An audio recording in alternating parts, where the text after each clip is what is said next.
تو اگر سوتے جاگتے آپ کلمہ پڑھ کے نہیں سوتے تو مرتے ہوئے کلمہ یاد آ جائے گا؟ پنکھے کے نیچے بیڈ پہ پڑے ہوئے بغیر کلمے کے سو رہے ہیں، بغیر کلمے کے اٹھ رہے ہیں، تو یقین کریں مرتے ہوئے بھی کلمہ نہیں نصیب ہوگا۔ یہ بہت بڑا دھوکہ ہے۔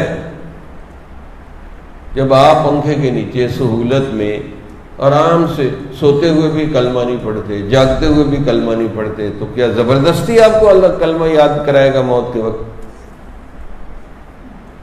دیکھو، جو 1 کلو نہیں اٹھا سکتا وہ 1 من اٹھا لے گا۔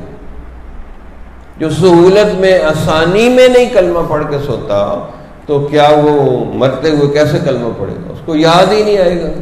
اور آخری وقت تو رشتہ دار مرنے بھی نہیں دیتے صحیح طریقے سے، اور وہ بیمار ہو گیا، آخری وقت ہے، مجھے پہچانا، رشتہ دار آ رہے ہیں، عورتیں آ رہی ہیں، مجھے پہچانا۔ یہ تمہیں پہچاننے کا ٹائم نہیں ہے، یہ اللہ کو پہچاننے کا ٹائم ہے۔